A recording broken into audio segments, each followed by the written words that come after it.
What's up, everybody? Welcome into the Lettermen live show. Andy Backstrom and I, every Thursday, 6:30, we're going to be right here talking about the Buckeyes and their next opponent. Of course, Western Kentucky on the schedule this week, 4 o'clock on Fox. We'll be there in the Horseshoe. Andy, how's it going, man? Doing well. Happy to do this every Thursday now.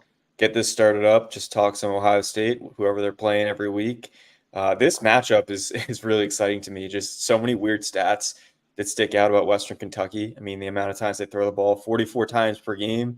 This is one of the most electric passing offenses in college football and kind of a transfer destination now for some guys. So it's kind of cool to see some familiar faces. Blue Smith, any Ohio State fans recognize that he was on the team in 2018. So just some weird things, some weird stats, some weird storylines in this game. It's always fun, Andy, when the P5 like giant goes against one of these like quirky offenses. Like I remember when Alabama played the triple a few years ago, and Saban had his "they ran through us" quote that we can't say on air. Like those kind of things. They always just bring like either terrible blowouts because the other team just can't hang, or like very interesting matchups that lead us to like question everything about the program. Do you know what I'm trying to say? Like it's always so Yeah. weird. Like you get a quirky offense against like one of these powerful like giants of the sport, and all of a sudden, you either learn a lot about the team and you think that they're going to win the national championship, or you think that they're going to lose 5 games. It's like our colleague Tim May said, you're almost studying for a different test this week. You're preparing for something you haven't seen and probably something you won't see the rest of the season. Because like this is a Big 12 like air raid. It's not anything you would see in the Big 10. You're going to see 4 or 5 wide receivers line up outside. And, Tommy Eichenberg was asked about it and he was like, yeah, like this is interesting. It's definitely a different look than Ohio State's going to see the rest of the way. It's far different than what they saw against Indiana. Indiana actually played a little bit more like this last year. They were up towards the top of the country in pass attempts per game, then went the hard pivot, complete 180 for the opener, just running the triple option, which I think took everyone by surprise except for that staff in Bloomington. And then last week, Youngstown State, you got to feel that they weren't really showing what they traditionally do. I felt like they were running more than even they would normally on third down and such. I think they had 6 runs on third down despite averaging like 7 yards to go in those situations. So I think they were just trying to move that game along. But yeah, Western Kentucky's going to throw pretty much everything they have against the wall against Ohio State this week. You know what's the weirdest thing maybe is like Ohio State may not see an offense like this except for Wisconsin? Uh, question mark. Like with Phil Longo in that offense, like obviously they're going to hand the ball to Ches Malusi. Obviously they're going to give the ball to Braylon Allen. Like they're not going to stray from that run game. But also, Longo's an air raid, not disciple, but kind of shoot off of the air raid. So it's just weird to me that Ohio State's next biggest test in this department may be Notre Dame, which traditionally runs the ball well, but Sam Hartman is throwing it a lot, and Wisconsin, which traditionally only runs the ball. And now all of a sudden we're talking about them as like this pseudo air raid rushing attack that'll throw some wrinkles at. So maybe it could be a good challenge for Ohio State to see this because not that they're going to face like a Mike Leach disciple at some point this season, but they're also not going to not see wrinkles of the air raid creep up on the schedule at points where you usually wouldn't suspect them. Yeah, and the way this last season ended was explosives mainly through the pass that they gave up against Michigan and then against Georgia, of course. I mean, yeah, everyone remembers the missed Noah Ruggles kick, but also Lathan Ransom, who had a great season last year, tripping and falling on that pretty much game-changing 70-plus yard touchdown for Georgia. And that's stuck in everyone's brain, too. So this is a chance to kind of get back, and they've only allowed plays of 20-plus yards from scrimmage so far. That is Ohio State. And right now, this is a chance to keep that up against a Western Kentucky team that likes to push the ball downfield, that thrives on the big play. I mean, I was looking at the stats of their quarterback, Austin Reed, who Ryan Day said is an NFL quarterback. And you ask why. First of all, he gets the ball out really quickly, but he can also throw the ball deep downfield. Of his 6 touchdowns, 4 have come on passes 20 or more yards downfield. So, like, he can push it down the field if he wants to. And I think that's going to be a big test for the secondary. Can they still prevent the big play in week 3 against a team that really likes the big play? Yeah, the big play is probably the thing that we're watching the most. And you brought up the Lathan Ransom one, but I have to look even further back than that to the Michigan game. This team wants to get the ball out quickly. They want the 5 yard plays to turn into 60 yard plays. They want the 3 yard plays to turn into 30 yard plays with broken tackles. No better example of that than last year in the Michigan game. Ohio State is in command of that game, doesn't have a big lead, but you really feel like Ohio State's about to bust that thing open. And then Michigan goes, I think, 65 yards on a touchdown that should have been a 2 or 3 yard gain. You miss one tackle. Malachi Corley led the country in yards after the catch last year, had more receiving yards than Marvin Harrison Jr. last year. Obviously, not the same competition level, but I mean, you better bring your tackling ability. And like Davison Igbinosun, calling on you, man. Like he's a really sure tackler so far this season. Like you have to show it to like Saturday.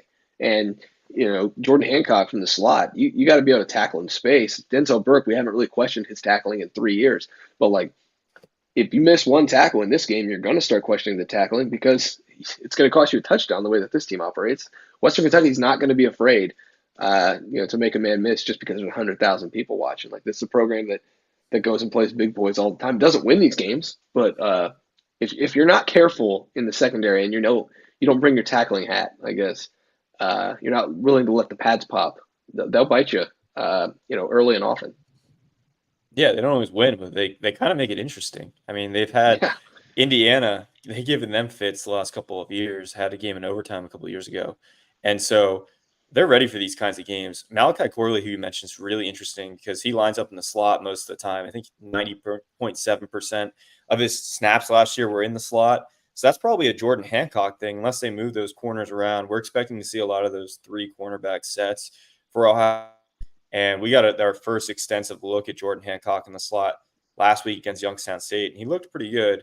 But Malachi Corley is going to be maybe the biggest test he faces all season. You talk about tackling and getting the guy down pretty much after the catch immediately. That's the priority because, as you mentioned, it's really funny. If you look at the stats of how he leads the country, or at least last year in yards after catch, he had 975. Next up was Isaiah Williams from Illinois with 683. I mean, that is just like a steep drop off.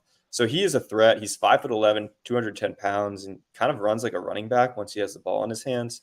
So yes, as much as the spotlight's on Davison Igbinosun and Denzel Burke in terms of outside coverage, Jordan Hancock has a lot of responsibility this week, unless they're playing around with that nickel spot and moving those guys from one spot to the next. Because Tim Walton did toy with that. Like maybe that is something they do. Like maybe it won't just be Jordan following around Malachi the whole game, but certainly all those corners need to be on the spotlight. Let's put that into perspective. This is a guy who had 1,200 yards receiving, and 3/4 of them were after the catch. Like Austin Reed, good quarterback. I believe Ryan Day, who knows NFL quarterbacks when he sees them, when he says he's an NFL quarterback.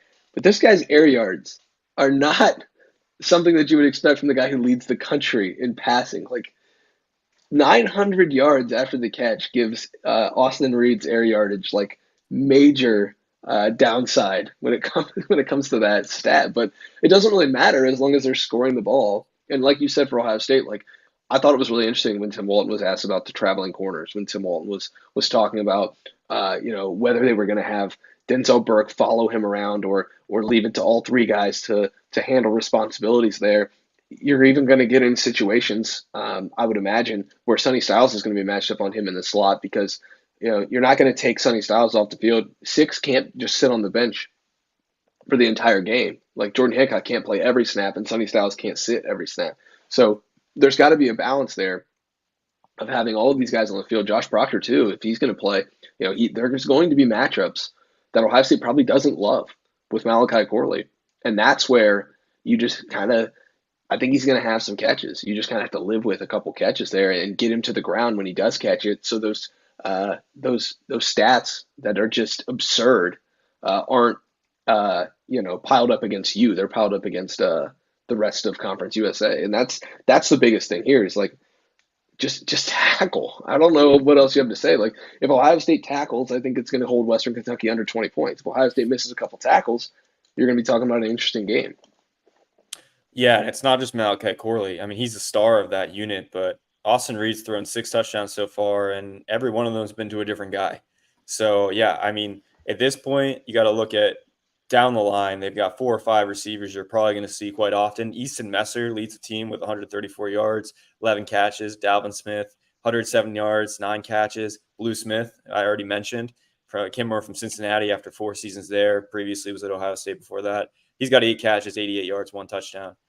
Jimmy Holiday, they brought over from Tennessee. He's got 5 catches, 67 yards, 1 touchdown. So, like, he spreads the ball around. This isn't just like he's got one guy and they just got to lock up Malachi Corley, and after that, they're good. Wrap it up, game over. Like, he's got some targets. I mean, this is a team, like I said earlier, like they pull in Jimmy Holiday from Tennessee, Blue Smith from Cincinnati. They've even got another guy from Auburn. Like, this is a team that it's kind of a destination now for these skill players, because even before Austin Reed, there was Bailey Zappi, who of course had his moment in the NFL last year, and who knows what happens with his career. But they have had a passing offense under Tyson Helton that's really just caught everyone's eye the last few years. So it's not just Malachi Corley. This is a real test for this Ohio State defense. Andy, I don't know if the people watching have noticed, but we have not brought up the Western Kentucky defense at all. And there's a reason for that. As good as the Western Kentucky offense can be, if you're not careful, they can sneak up on you. Not really anymore, because you kind of know what they are at this point. But this defense, man, like Ohio State should put up points. If there's a neck crack game, like that felt good. Like we needed that, the summer rain, like we really needed that. It's the Western Kentucky defense for this Ohio State offense. I think the Buckeyes can make some serious hay on the ground. Like you're talking about a team that gave up 374 rushing yards after sacks to a South Florida team that is currently installing a new offense, that has a first-year head coach and had some guys transfer out of that program. Like, that's not a great South Florida team, and they ran all over Western Kentucky. I would expect Ohio State to come out and pound the ball. Yeah, no, certainly. That is an astounding stat, 374 yards. I actually was looking at BC's rushing yard total for all of last year, because they had the worst rushing offense in college football last year. 750 yards, 759 yards last year, the whole season. Well, USF basically went for pretty much half of that in one game against Western Kentucky. And like you said, like that defensive front is really struggling right now for Western Kentucky, and it's a lot of transfers they try to rebuild it with. So like I said, like I guess they're pulling in transfers from everywhere, pretty much like every program's doing right now, but not having as much success defensively with that strategy, at least up front, as they are on the offensive side of the ball. But yeah, I mean, when you're looking at this Western Kentucky defense, I find it really interesting this week comes along, because just as Jim Knowles was talking this week about shifting away from the feast or famine approach on defense and not trying to rely on havoc and instead just focus on preventing the big plays.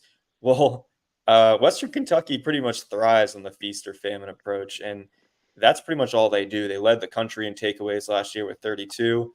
They already have 5 this season, and they're well on their way to finishing in the top 15 in that category again. They like to fly around. I mean, they had 12 guys with an interception last year. Ohio State as a team had 11 interceptions last season.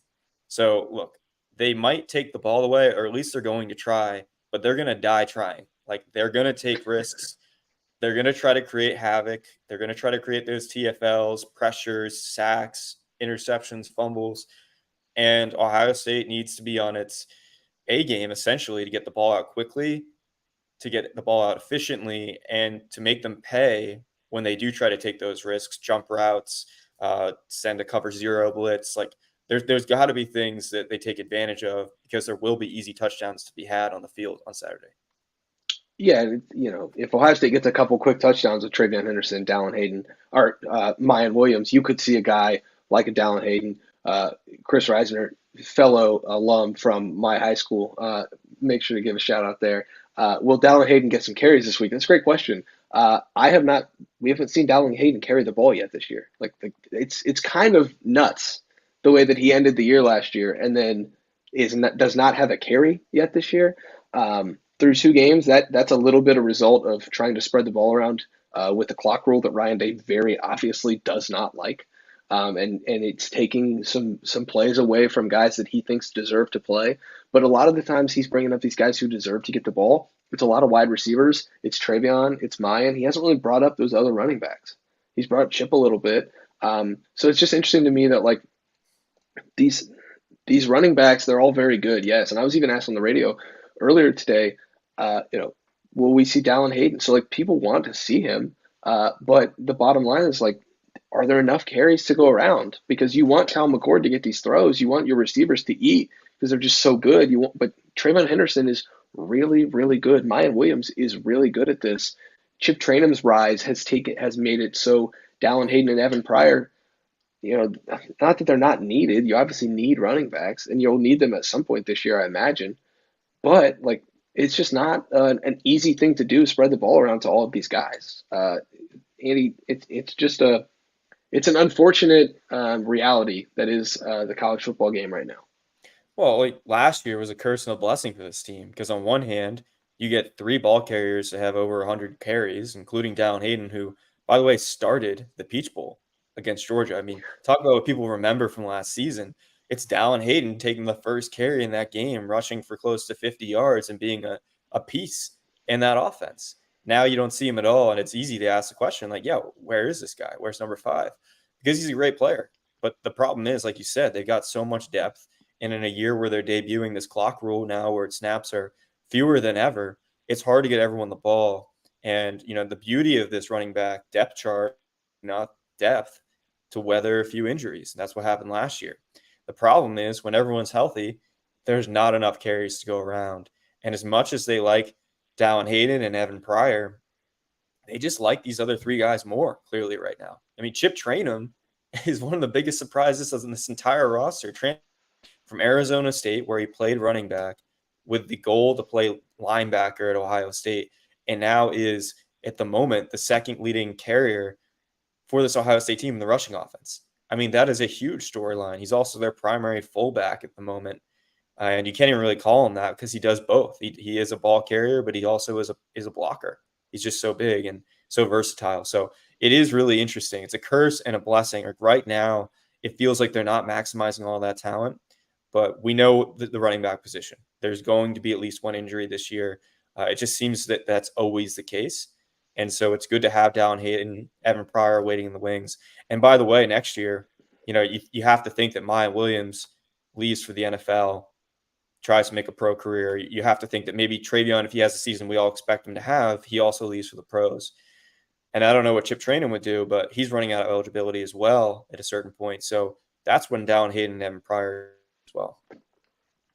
Yeah, and then you got 3 other guys coming in the next class with Sam Williams-Dixon and Jordan Lyle and James Peoples, who are all 3 really talented backs, and a couple of them probably could make an impact as a freshman. So like the cupboard's not going to be bare at any point to just have guys step in and be next up. And really good point there with Travion and Chip as the top 2 backs, but you didn't even mention Mayan Williams, the garbage man. Like Chop, aka Garbage Man, aka Mayan Williams, who steals touchdowns like they're candy from babies right now. Like he should have had another one. Like this is a guy who just gets it done, and so it's really hard to see if the room is healthy all year. It is hard to see carries for Dallin Hayden. It is hard to find ways Evan Pryor will be involved when he does a lot of the same things as Travion, mixed in a little bit with what Emeka does in the screen game, mixed in a little bit with what they use Xavier Johnson for on those fly sweeps and things. Like, where do those guys fit? I don't know. I'm really glad that I don't have to answer that question, right? Because like I can opine about it, I can talk about it and analyze it. But Brian Hartline and Ryan Day are the ones who have to make those tough decisions on like, okay, who's going to get the ball and who's not? Who's going to be a factor here and who's not? Because there's just not enough clock. If teams are going to do what I expect them to do now all year to Ohio State, and that's the best defense against Marvin Harrison Jr. is for him to be on the sideline, like chew the clock a little bit, like you're going to have trouble getting some of these guys the football. And that's just it is what it is at this point, man. Like they're going to have to deal with it. And Ryan Day's going to keep talking about it, but that's what it is. And yeah, I mean, it happened last year though, too. Like, this is what teams do against Ohio State. Like, yeah, the clock rule wasn't what it was at that point, but it's still something that teams have been trying to do against Ohio State for years, which is keep the offense off the field. It just looks a little bit different now. And I think that, it's a good strategy to have. Like, if you're trying to play one game against Ohio State, your best chance is to be in that game with 5 minutes to go. And your best chance to be in that game for most offenses is to chew clock because you don't have the firepower to go toe to toe with, a Kyle McCord, a Marvin Harrison Jr., Travion Henderson, the list goes down the line. So I don't think this is anything too miraculous or anything remarkable that teams are trying to do. It just looks a little bit different now that there's this rule, which the more I think about it, the more I think is being kind of overblown. I mean, we're seeing teams score 50, 60, 70 points. And, people are kind of pressing the panic button a little bit with this offense, scoring a combined 58 points in 2 weeks. But I was looking back to last season even. They had, I think, 66 after 2 weeks, 21 against Notre Dame, 45 against Arkansas State. And then they erupted for 77 against Toledo. Now, are they going to score 77 against Western Kentucky? I don't think so. But would I be shocked if they scored like 55 or 60? No. Like, this could be the week where they just go off for like 60 points and we're all like, okay, well, now the scoring average evens out. It was like weird looking at all the stats after week one and you see Ohio State 10th or worse in the Big Ten and all these categories. And you're like, well, this is kind of a weird Friday the 13th occurrence where like this looks like this today, but it's not going to look like that even 2 weeks from now. So I expect a lot of those stats to just be inflated by this matchup alone. Yeah, I would completely agree. And, Western Kentucky's going to throw the ball. Ohio State's going to take the clock stoppage. Like, they're going to be more than happy having the clock stop more than maybe you would expect. Just because, hey, get that clock stopped, get that offense back on the field, and let's score some points. Like, O'Brien Day's going to love that, man. Like you give him extra possessions, you give him an extra chance to score the ball, he's going to do it. So I would expect Ryan Day to take full advantage of that anytime he can. But we got another question here. Aaron says, "Any good bets for the weekend?" I mean, you're right up my alley, man. Like this was going to be at the end of the show. You ask, I'll take the bait here. Yeah, I do. My alma mater, Ohio, plus 3.5 against Iowa State. They get them at home. Curtis Rook's healthy again. The defense is sacking quarterbacks like crazy, and Iowa State might bet on itself at this point. The way that the betting probe is going there in Iowa, like you're starting quarterback. Your best running back from last year's out. Your defense looks like it's reeling a little bit. If you can still get them at 3.5, I would definitely take Ohio at 3.5. If you're getting them at home. Another one on the road, I know, and we just watched Texas beat the crap out of Alabama last week, which was awesome to watch. But, I mean, you're going to give me more than 4 touchdowns with Wyoming against Texas in a spot where Texas has been, hyping itself up all week. I got him at 28.5, but now it's at 29.5. You give me that extra point too. I'll take the Pokes at plus 29.5 on the road at Texas, just because, they're going to hold the ball. They're going to sit on it. Craig Bohl doesn't have to really push the envelope there and try to outscore Texas. He just needs to keep the ball away from Quinn Ewers. You give me like 35-10. That's a cover. That's great. Sounds great to me. So, I mean, those are two that I really like. I probably would take Colorado minus the 23.5 at this point, considering what Jay Norvell said about Deion today. Just guys, shut up about Deion. Like, stop talking about him. You know what that reminded me of? It's like those WWE matches or like UFC, like anything where before the match they just like hype it up just so more people watch for pay-per-view.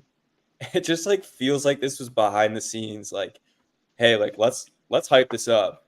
Let's get this game on one of the most watched this weekend. Like, I don't know, like that was my reaction. I was like, is this real? Like, it feels scripted. Yeah, I tweeted about that. I said this is either scripted or very dumb. Either way, Deion wins. Like, yeah.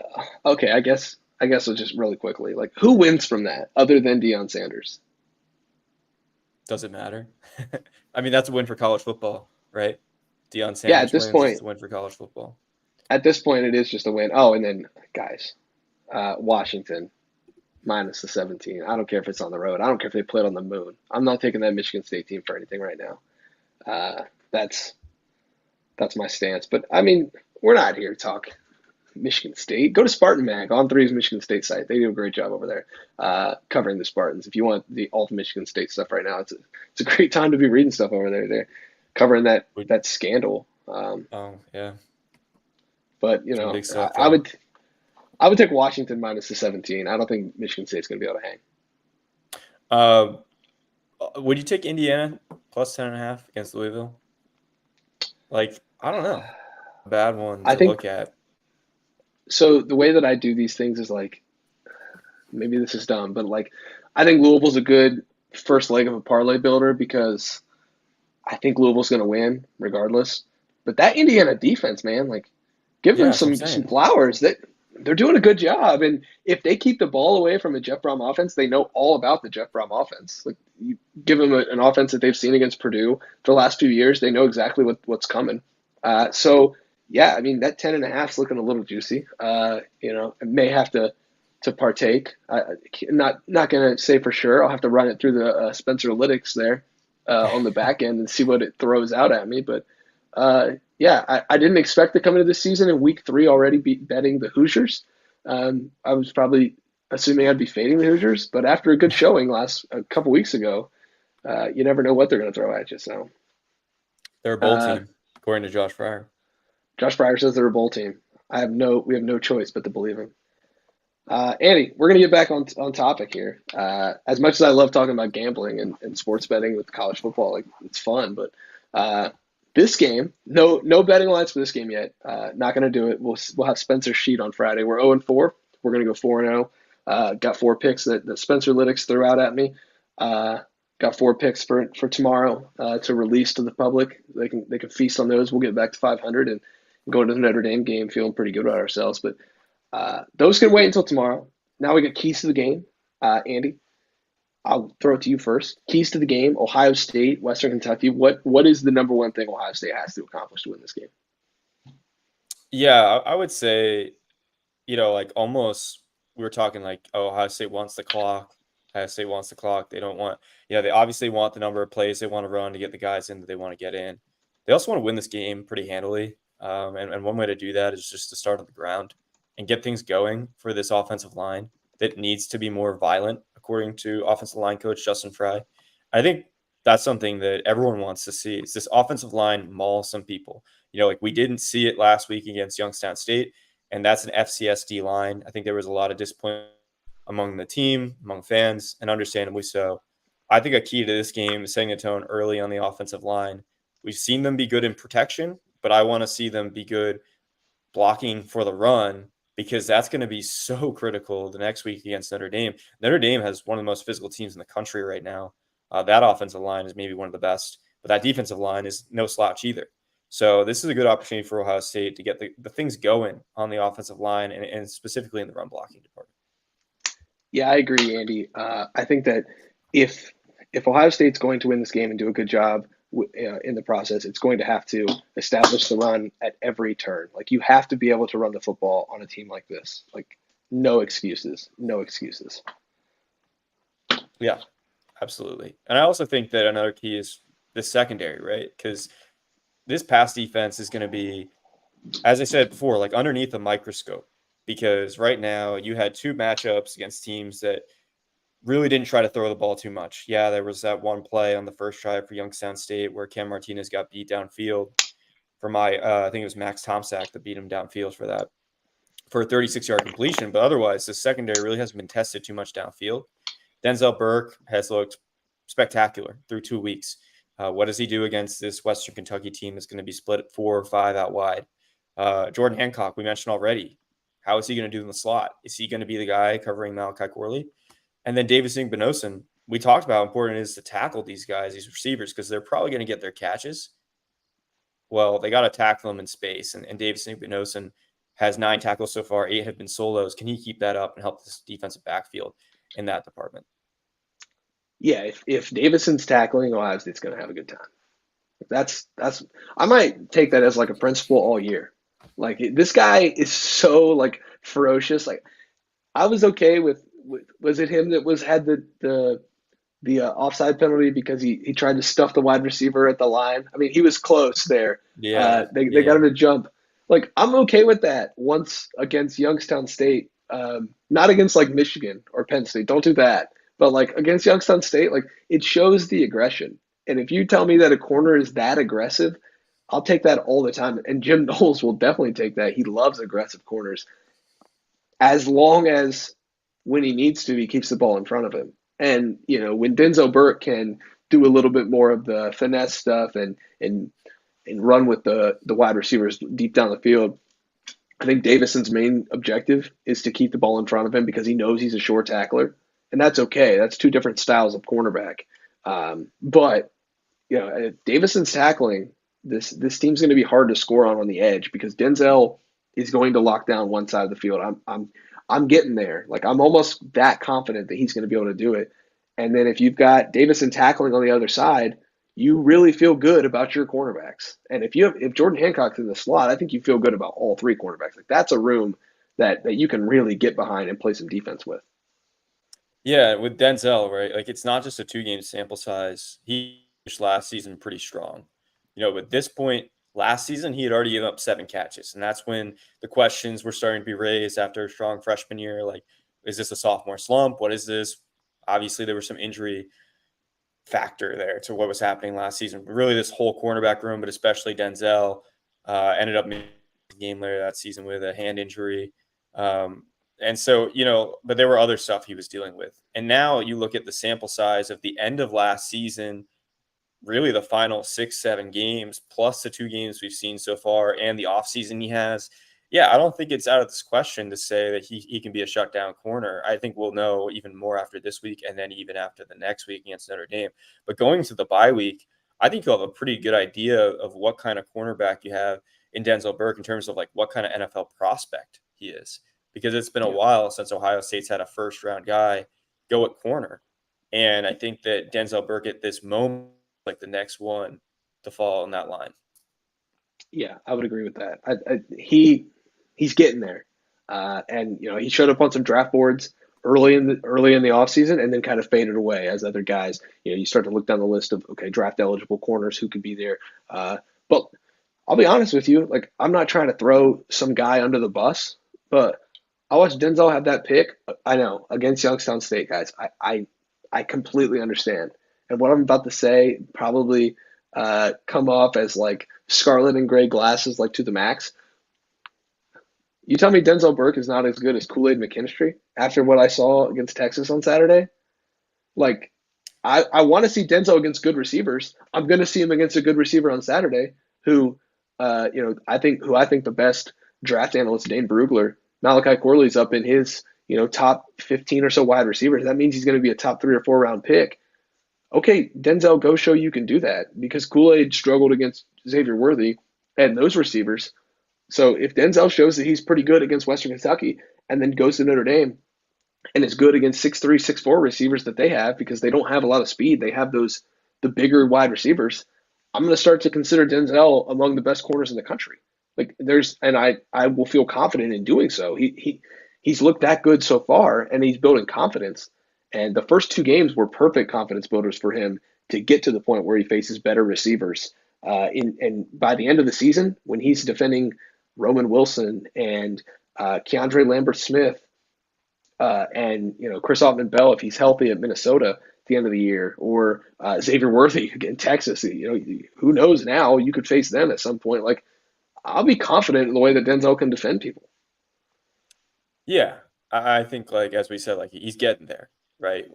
It's a fluid process right now in terms of evaluating him. It's obviously week by week, and cornerbacks can be praised so much and have one game where you throw up your hands and be like, well, what was that? So I think we do have to just monitor it week by week. But yeah, he's been spectacular so far, and I'm wondering how much he gets targeted as the season goes on. He's been targeted 10 times. He's only given up 2 catches.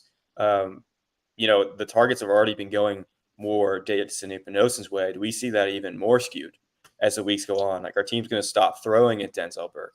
And then the other thing with Malachi Corley, like, yeah, I mean, we've already talked about it, but I'm still really interested. Like, is Denzel going to be covering him? Because that's cornerback 1 versus wide receiver 1. But we know Malachi Corley lives in the slot. Denzel doesn't typically play in the slot. So I'm curious to see the chess match there between Tyson Helton and Tim Walton and just trying to figure out what they're doing or even Jim Knowles will be in that conversation of like, where do you want your corners? Because it could be Jordan Hancock that has that test and not Denzel Burke this week. I'm going to shift gears a little bit, Andy, and pose a question to you. Uh, what do you expect from six? Not Sonny Styles six, but QB1, the kid from St. Joe's Prep, however you want to describe him.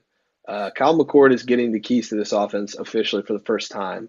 Uh, you know, even when he started against Akron, he really didn't have the keys. Like you watch the film from there, and it's a lot of different. He did take a couple risks there and complete a couple good balls. The touchdown to Jackson, I remember, was a really nice throw, but he didn't really have the keys there. And I think against Indiana and Youngstown State, there's still a little bit of don't go out there and lose this job on a day like today.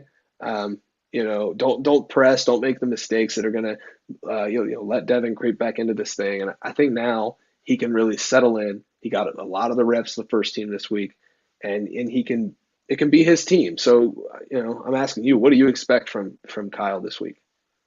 Yeah, we saw a noticeable improvement from week 1 to week 2 with Kyle McCord. Just comfort throwing the ball downfield, but also just in the pocket. Like I just felt like he was more aware and reading the field of what was going on. I mean, that play he makes to Marvin Harrison Jr. for that first touchdown, that wasn't his first read. Like the play was designed for Emeka Egbuka, and he looks left after the safety comes up to double Emeka, and then sees Marvin 101, who's already streaking downfield for the touchdown. Now, like that's a play that he might have missed week 1 at Indiana.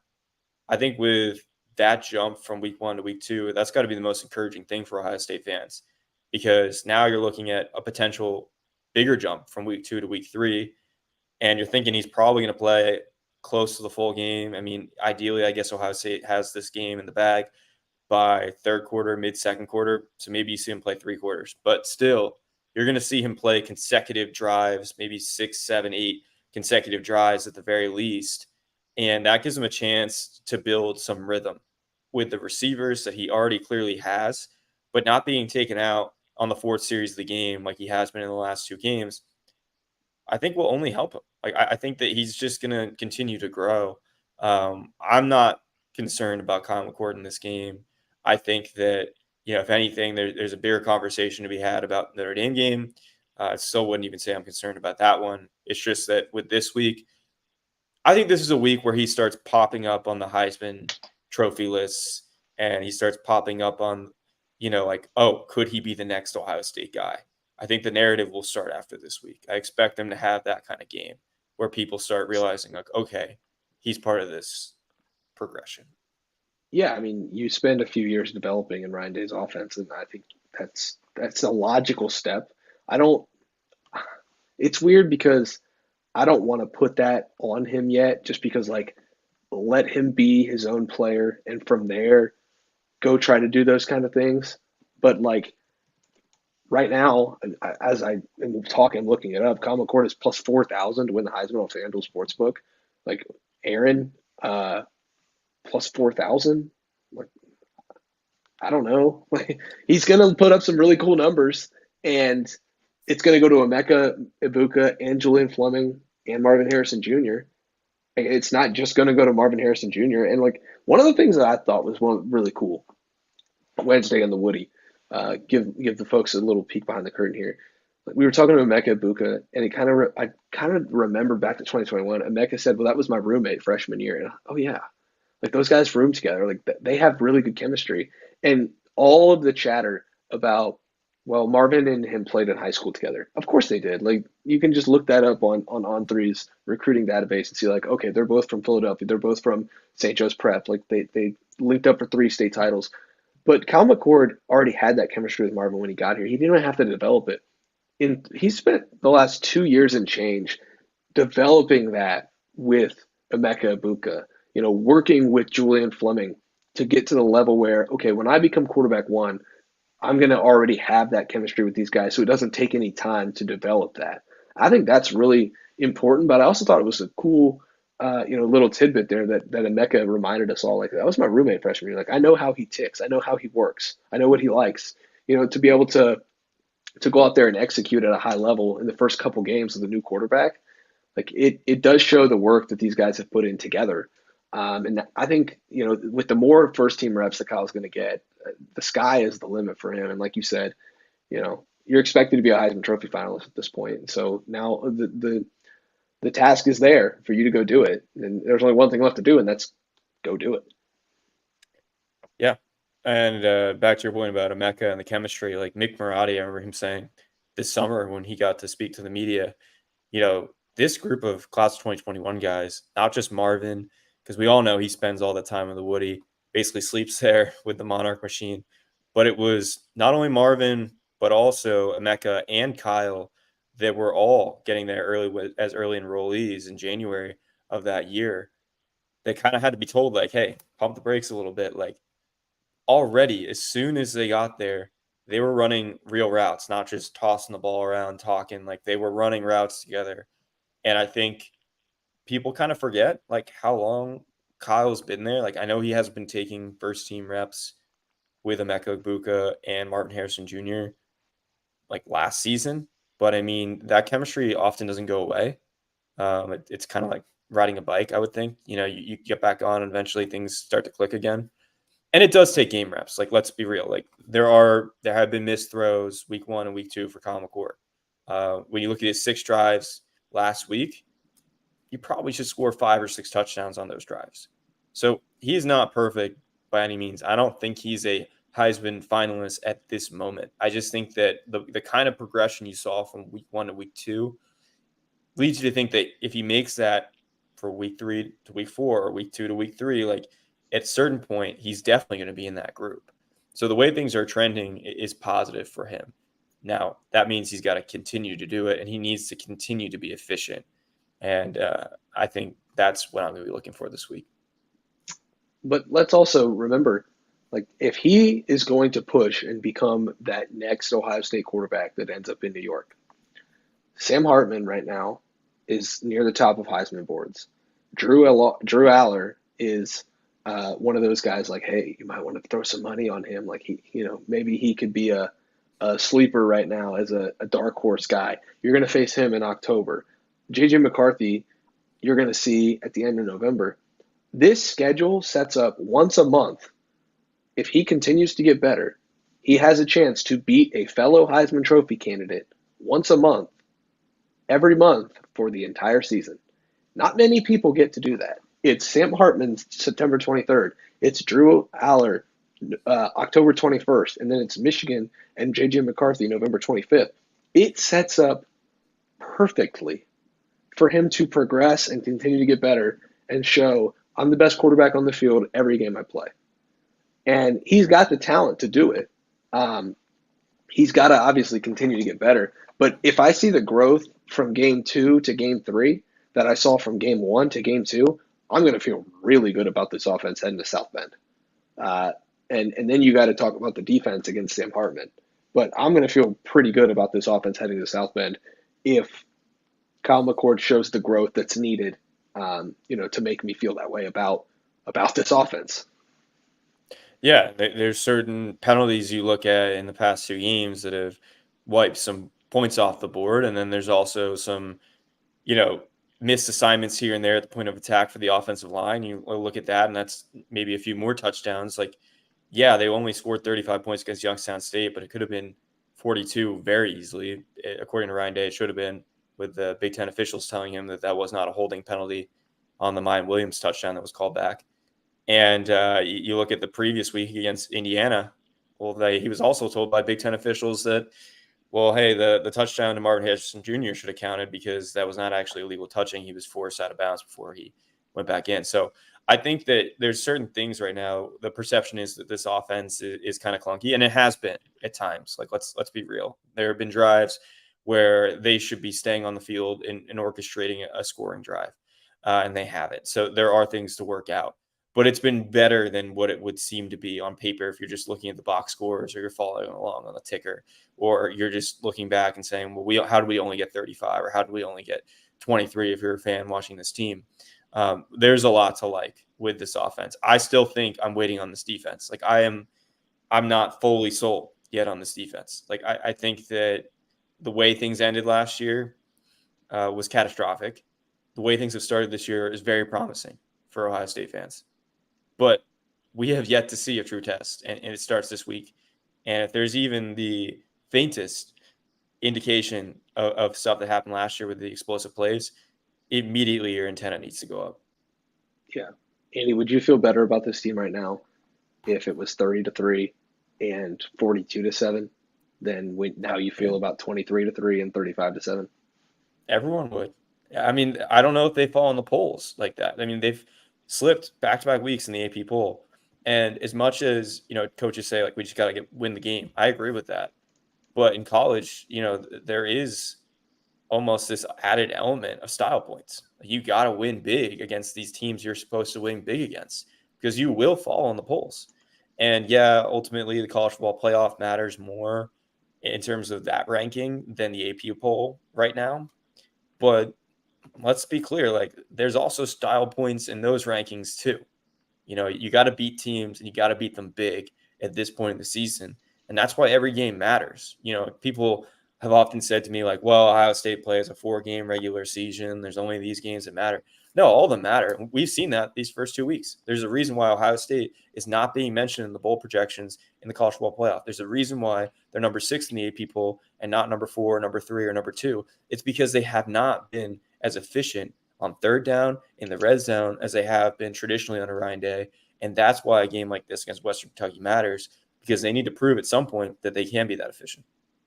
The reason I ask you that, though, is because there's a team north that has 2 straight wins over Ohio State that has won its first 2 games 30-3, which if Ohio State has that touchdown against Indiana not wiped off the board, then it's 30-3.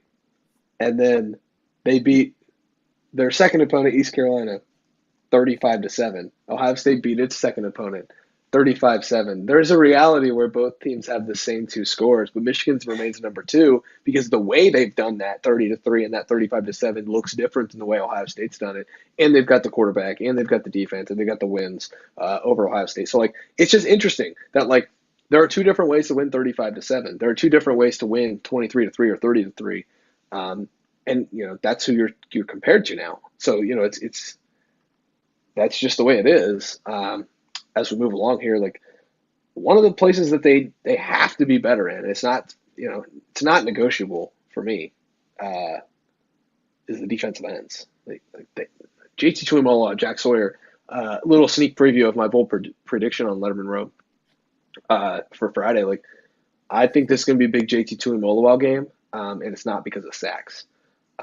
He's the kind of guy who disrupts passing lanes in the horizontal passing game from screens. He can get his hands up and get pass deflections pretty easily. He's really athletic. So, it's your time, JT. Show us something, because the first 2 games haven't been great for this defensive end pairing that we had such high expectations for. Haven't really seen Kenyatta Jackson a lot, or seen Caden Curry, but that it's a little stop and go there as far as production. So I think this unit has something to prove this week against a pretty pass happy team. Absolutely. I think the defensive pressure could come up the middle. I think Mike Hall could be in for a big game this week. He's played pretty well so far this season. Tyleik Williams has also been honestly very impressive so far this season. Yeah. So I think that defensive interior is doing its job. And according to Tommy Eichenberg, Jim Knowles, defensive staff, they're happy with these defensive ends right now. At least that's what they're telling us. Tommy Eichenberg mentioned that they free up space for the linebackers, free up blockers, and in terms of taking them on, and that gives space to the linebackers to blitz or get home for either a tackle for loss or a sack. We saw Tommy Eichenberg and Sonny Styles blowing up an RPO last week against Youngstown State, and it was for that very reason. So, I get all of that, but I also agree with you that at a certain point, push comes to shove, and you're looking at these star-studded defensive ends, not just Jack Sawyer and JT Tuimoloau, but also Caden Curry, Kenyatta Jackson. We heard so much about this offseason, and you have to think, at least be more disruptive in the run game, at least be creating more TFLs, and that's why I thought Jim Knowles' comments this week were so interesting about, not being as concerned with those things at this point. The only thing is, for me, you can only scheme up so much when you're setting those backers. at a certain point when you're playing the matchup games, like they like to call it, like you're going to have to rush 4 guys and you're going to need to put pressure on a quarterback. I mean, you just mentioned Michigan. JJ McCarthy might be playing better than any quarterback in the country right now. And I don't think that's even hyperbole. I think right now he's on a one-way track to New York City. And when you're talking about a quarterback like that, who's as mobile as he is, getting pressure and getting him down, or at least causing some kind of disruption, is going to be key without having to scheme it up and bring the house. I mean, how many times were they just over aggressive with blitzing last season, and it came to bite them in that game? And I only bring up this game is because with Michigan is because that's what they're preparing for all season, these matchup games.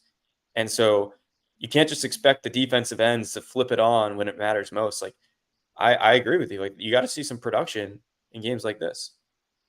Yeah, and I've seen some good things from these defensive ends. I'm not saying that they're playing terribly, but it's just the pressures, the hurries. They're just it's not there.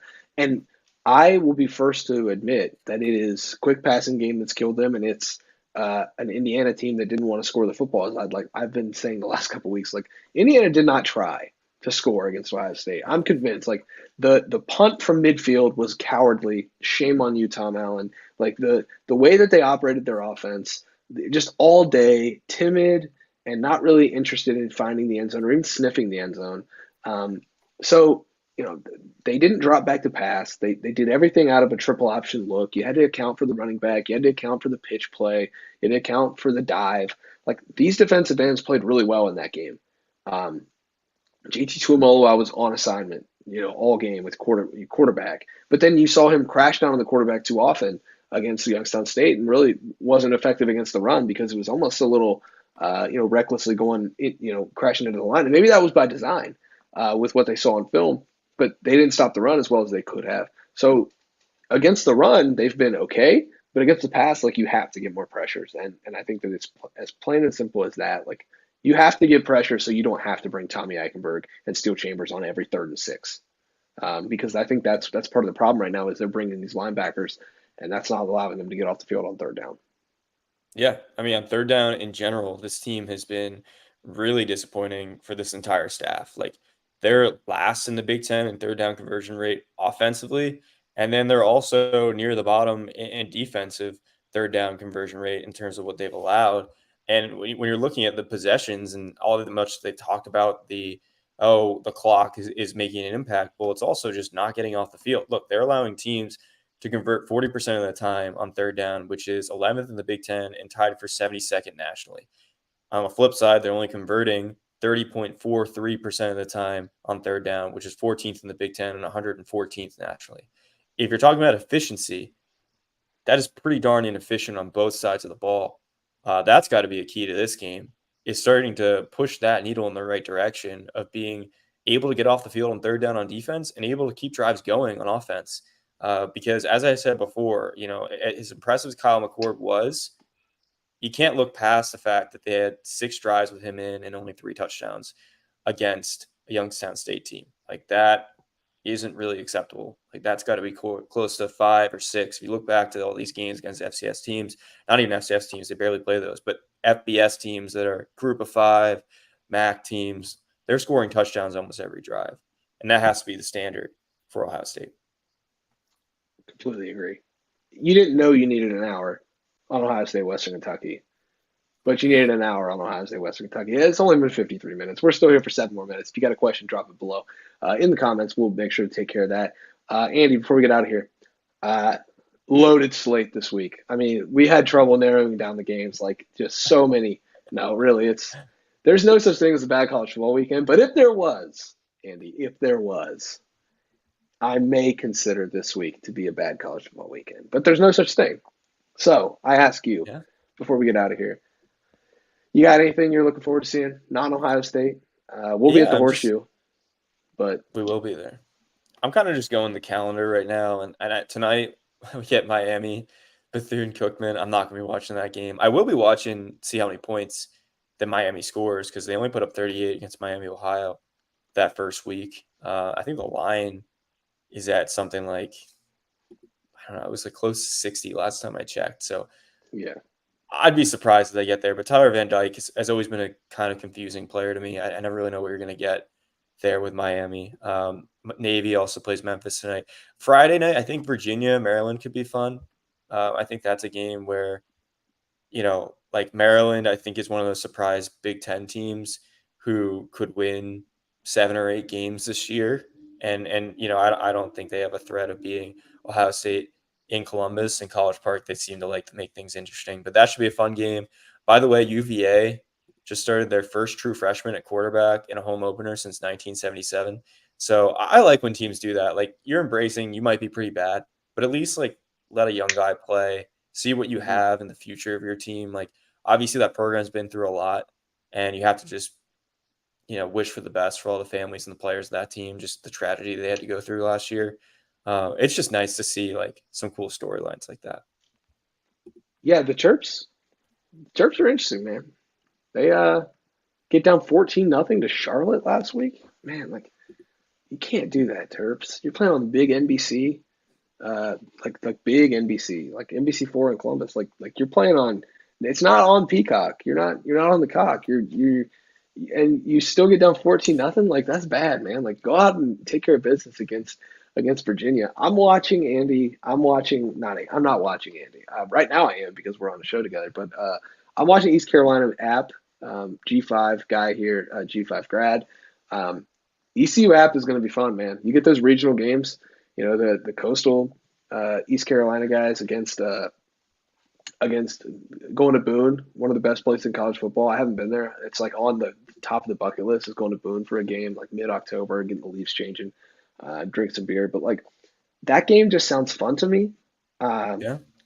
I I don't know. Like the backyard brawl sounds good. Yeah. Pitt, West Virginia. Maybe if I wasn't covering Ohio State in another life, I might be in Morgantown for that game because I could stop in Athens on the way and watch the Bobcats. Okay, ultimate college football Saturday.